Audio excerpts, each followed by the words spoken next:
Mboka Guilain Lo Kofo oyo naye toko beta c'était na dossier ya grand marché ko ndamonga sala ki descente kuna na grand marché et trouver ba et ce qui n'engeni et à part ça pour sur la plus actualité pas matemo pas ali un politique aussi hein après ça makantina et makambu ndenge zali ko liba atana to ko la gouvernement après ça va viser considération Guilain Lo Kofo bonjour président. Oui bonjour ndeko na ngai. Sentez-la bien. Oui, santé bien que moi fatigué à voyage les allés. Ah oui, santé ça va. Nous avons un déplacement à Boma, nous avons un lobby à pourquoi. Voilà. Mais maintenant ça va. Ça va. Donc Doudou Monti TV, tu es dans le terrain, quand même encore pour donner information la source. Président de la République qui est dans le grand marché, à Kambongo Sugindini. Ah, tout ça n'est pas au Saganate.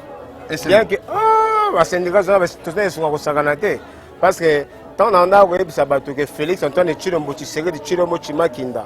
Besengane mukongo nzoko mona papa ntsi ba mulumba chikuku sanga bilembe aza bénédiction pour la République bato bandimaka te. Nous avons eu dans notre pays un président de la République très sage et très intelligent. Ayaki na Zando, avisé Zando, amoni matiti oyo mona mboka Chantini Ngobila. Azwaki na libanda ya marché central, notamment oyo utaki na cimetière ya Kasavubu, oyo utaki na Barumbu, oyo utaki na commune ya Kinshasa. Il y a une réflexion pour justifier les mesures pour raison d'assainissement. Je suis Mokondamboka pas monnaie. Le gars peut ngula liaka ngula za mato mi balette. Mokondipe fala yoka biso ndomona benga nous avons un déplacement mais na kataki voyage na zongaki mokolona ya mardi mercredi mokonza ya mbali biso. Na kati ya masolo tebisaki mokonzi makamunyoso. Pour y avoir tout biso, ba syndicat nini ezoboya batonga Zando. Ba syndicat nini elingi batonga Zando.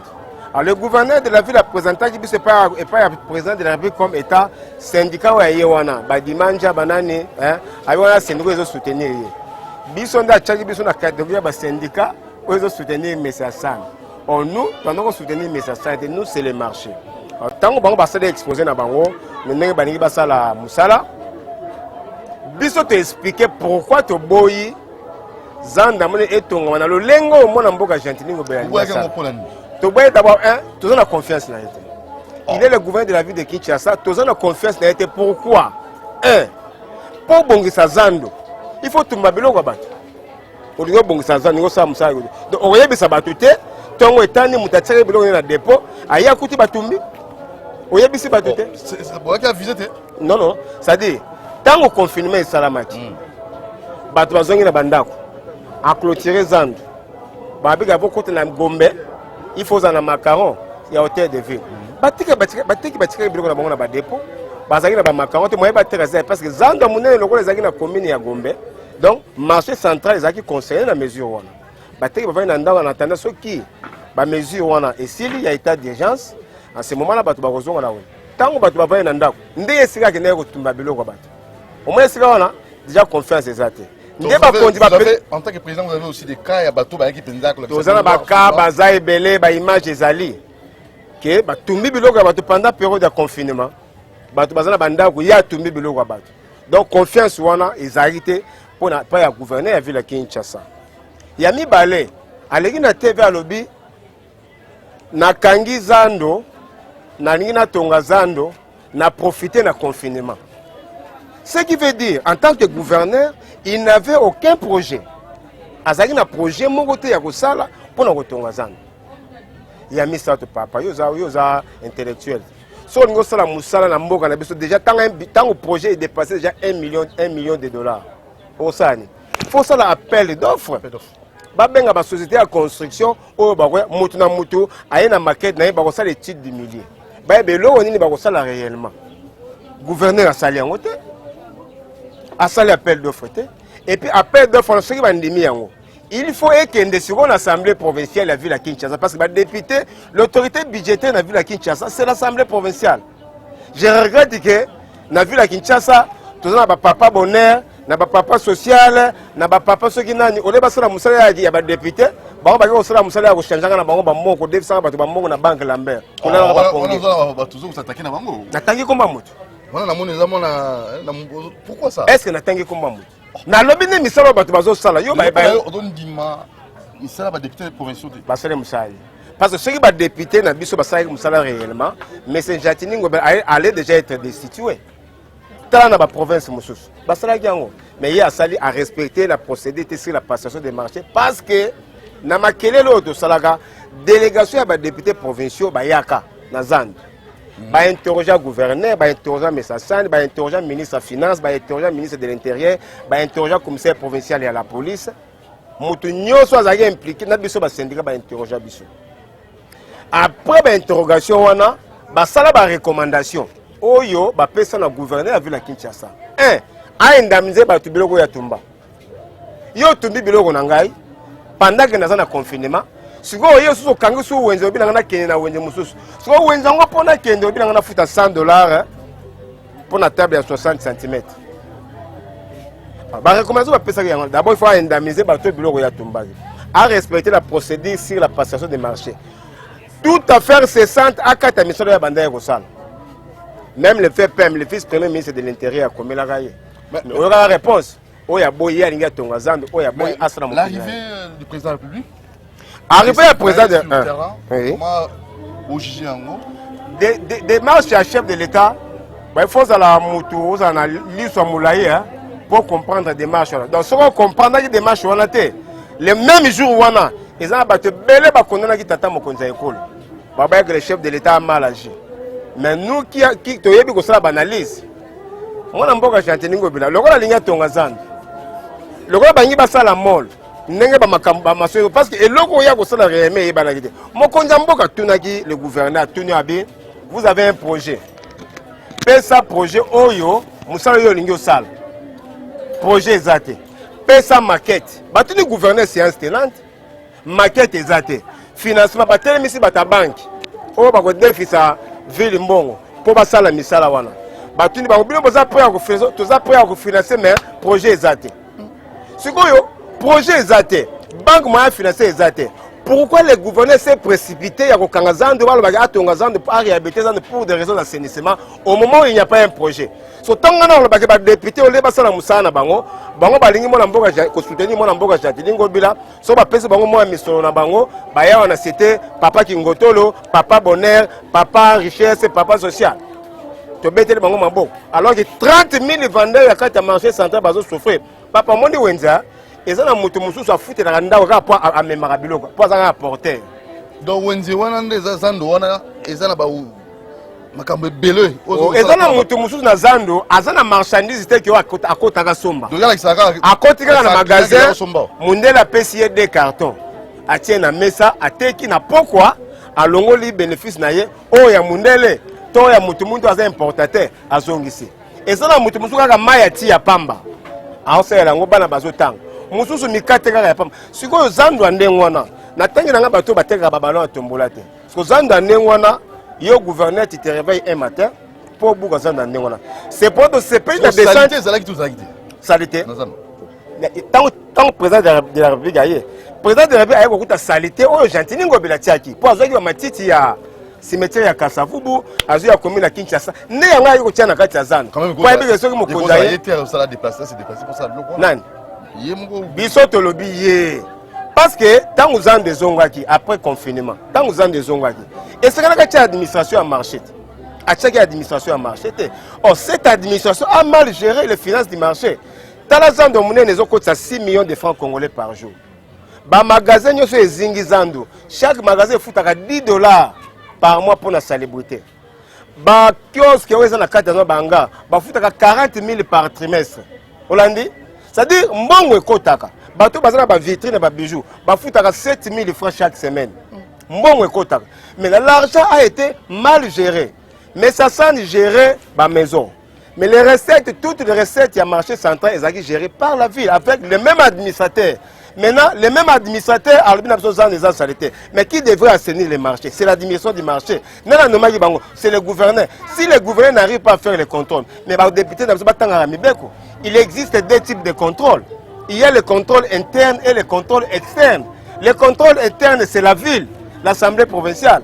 Et le contrôle externe, c'est l'IGF, l'Inspection générale des finances et le Parlement. mais soki bango ba député bazo sala contrôle wana te batiki mbonga ville Kinshasa mutation yango a gérer yango lokola ndako tata na bango na mama na bango alors que ça wenze ya l'état parce que Kinshasa bopeto bazo ko bela parce que Kinshasa bopeto na marché central ba komboli yango mukwana po président de la république ba koya nde ba kombolaki banzinga nino za ba commerce ba kombolaki et là on est na mona mboka Chantini Ngobilake même exercice Kinshasa bopeto basala ngo pe na marché central. Parce que le marché central, c'est un marché urbain où ils ont placé sous la responsabilité du gouverneur. Donc c'est lui qui doit assainir la ville. Donc le marché central dans la ville, c'est son obligation. Ils ont besoin de syndicat. Si vous avez clair, vous avez dit que vous avez à lobby, ayoki, andimi, misala isale makuna. Si vous avez bino bosuka. Oh, to suka wapi? Kaba bon sa wenzeti. Pour les bosso, tu as une ligue à terre pour ton réellement wenze. Là vous êtes pour toi yeba ke loko bako sala te maquette des alagité mais si ko to yebi ke yambo ete babuka bako l'exhibition maquette bako l'exhibition maître d'ouvrage bako l'exhibition financement wuti wapi est-ce que bateki yango so basinyo ko bako kende wapi te bavande bako za nzinga yende so alingi to pas projet yango bezaki bateki baza nzinga te yo lingi tonga pona ngai ndimi boza nzinga na teke mukonda mboka ndimi biso tolobe senge to za nzinga yende gouverneur alingi te to za nzinga atindi biso na bawene na itaga esika volleyball ebeta maka donc ceux qui championné bandi bateki bakolongwa wana na kabinda eza école le chef de l'état faut tonga 570 écoles pour na soutenir politique ya gratuité donc to bakolongwa soki mbule beti mai tiao OK na nini na 24 rail les chefs de l'état signé contrat na ba russe il faut ba locomotive transport urbain ferroviaire il faut les on comprendre que bisika tche batezate qu'à cela ne tienne bisika ya tche bato ils ont représenté 3000 vendeurs mais Zando azaki na 30 000 vendeurs 27 000 vendeurs à tche bango wa si yo na tout le monde na te yo en tant que président le kola zanga esika ko tche bango et le kola ya zanga esika ko tche bango to ko zala nzinga na mti total ndenge bazo tonga Zando po to boyi batonga mol to boyi basala mol le kola Zando ko tonga mango to ndenge batonga Zando normalement ouais bonjour batonga Zando normalement soki basali misala batongi Zando batongi ba mesa ya ba commerçant et pesi kitoko mais soki comme eloko ya kosala mall oyo eza lokola ke Zando kozala te bakotonga ba maison commerciale lokola marché central ezalaki construit mpona bademini batable d'étalage c'est vrai bamagasin ekozala nango faut plan emonana en tant que syndicat nous avons droit à l'information. Lorsque l'autorité ne veut pas donner l'information au syndicat, c'est que quelque part flou est allé. Voilà, président Guilain Lokofo, vous allez président syndicat Vendeur Nyonso, Nakata Congo. Pétition, oh beaucoup senga, va destituer, et va révoquer Gentini Ngobila, na Monique, na Messa Nabino, à Tubaï qu'on signé. Alors, Tinani.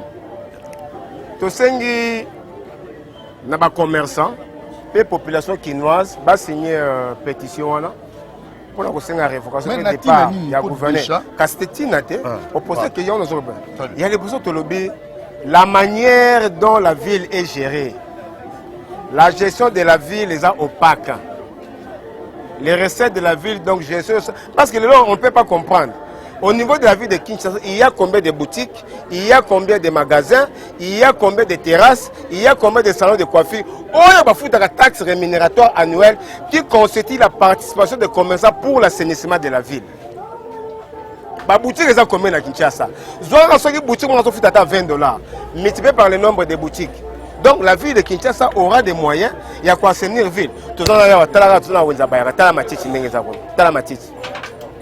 monde tozana wenza baya komona matiti tamona kene na ba marché mosusu komona ke donc insalubrité ezali ya mibale la manière dont il a fermé les marchés centrales le non-respect des recommandations de l'Assemblée provinciale ainsi que la procédure sur la passation des marchés publics mbongo l'état basala onde wana te ovandika na ndao no ba nazotonga ndako ya 4 niveaux 50 niveaux on va dire que on ordonné banque et bimisa mbongo otongo mais il faut ça appel d'offre ça va biloko en islamité kotonga kotumba biloko ya bato pendant période de confinement otumbi biloko na ngai parce que ozana mbongo oyo so otonga non yango tolobaki soki Zando ba kotonga yango c'est la présidence et ça sous la coordination ya présidence de la République wana au moins toyebi que réellement bakotonga zando esika wana ba député balali bazoloba te bazo-observe aotalaka ngobe yango moni azwi bango atie bango na poche bazokoka koloba te kuna bakoka koloba te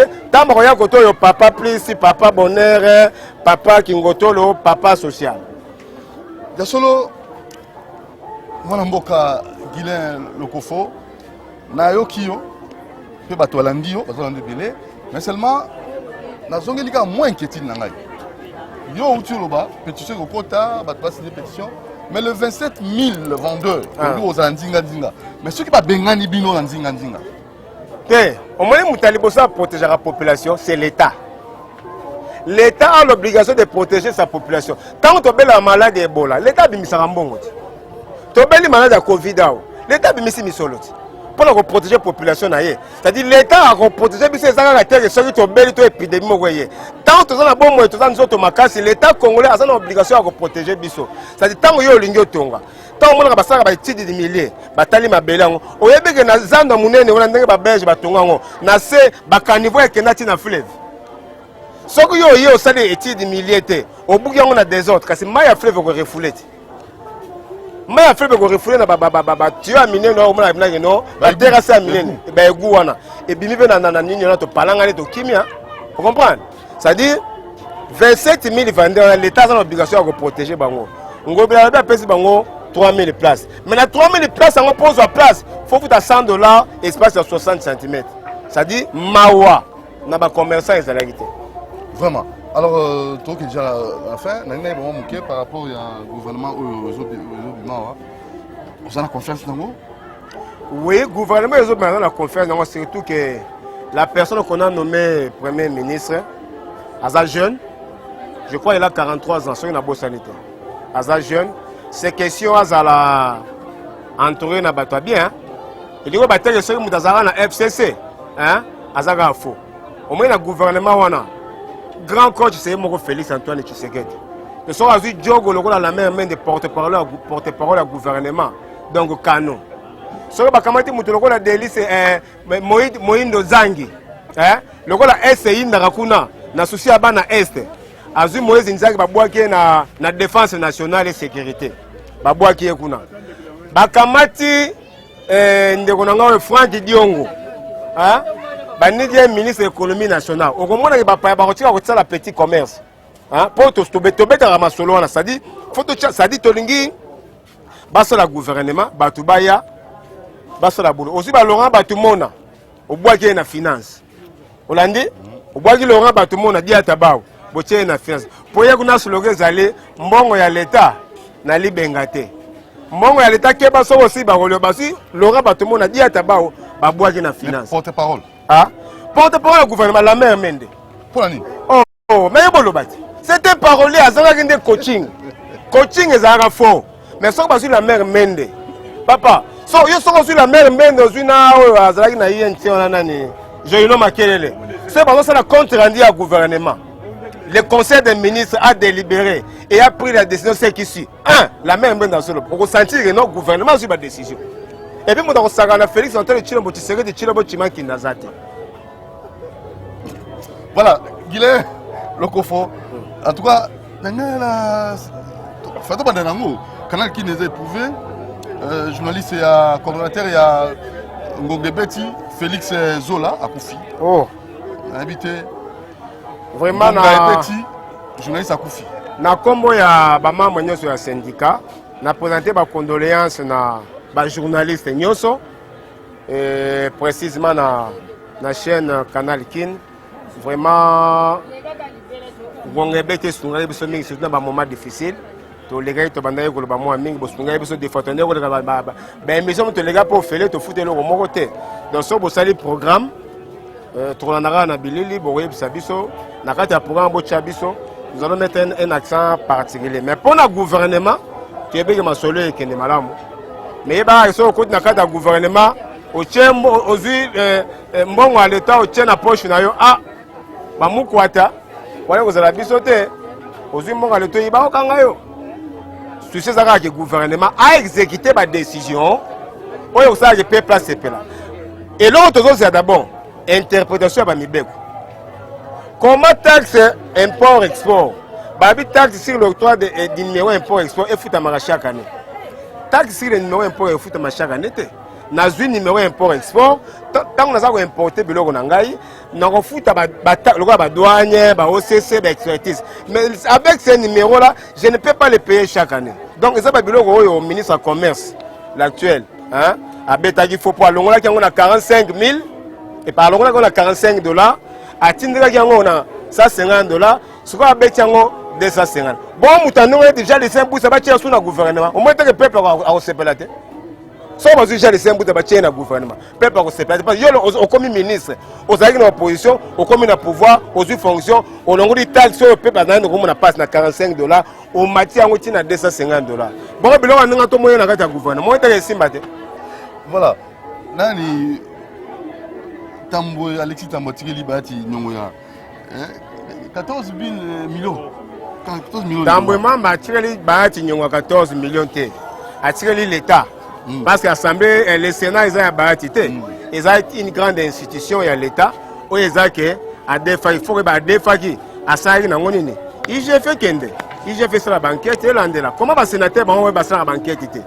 Boza ba sénateur, les contrôles à l'Ibozo, les bilomons ba sénateur.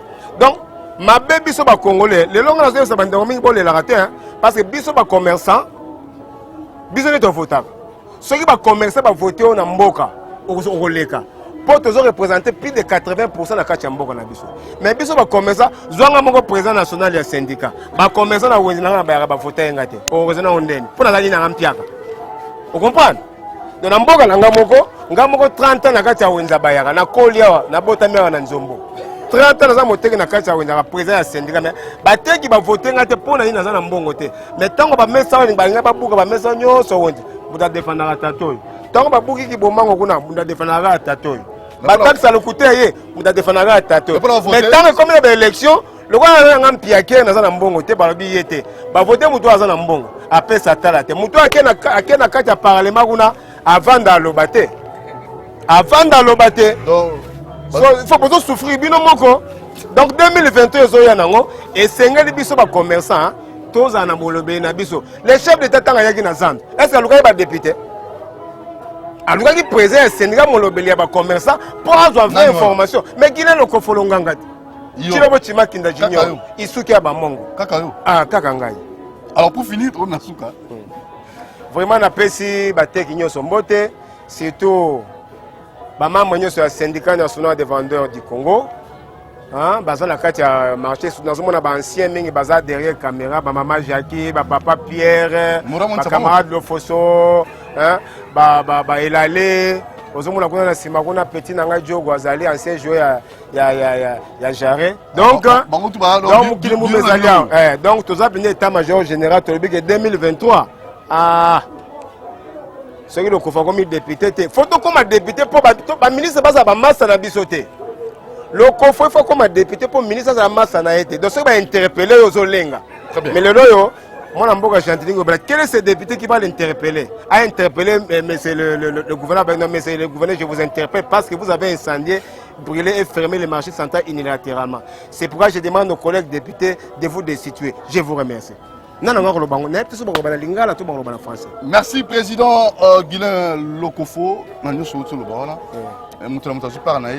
Et je crois que très prochainement, on va marcher et si la bureau abonnez-vous massivement à la TV pour Yaoundé et puis ça donne l'information. Tu es terrain, mon source. Maintenant, aussi un terrain. Nous TV. Tu es une source. Ce qu'on m'a lobby qui n'est pas chargé à communication à gouverneur. Tout n'est mais tout non. Tout n'a pas fait ce plan, pas fait ce appel d'offres, ça qui va payer. Ça il va se baser sur et là on est bon pour ça là. Bâtir en population et monde. À suivre. Ciao. Okay.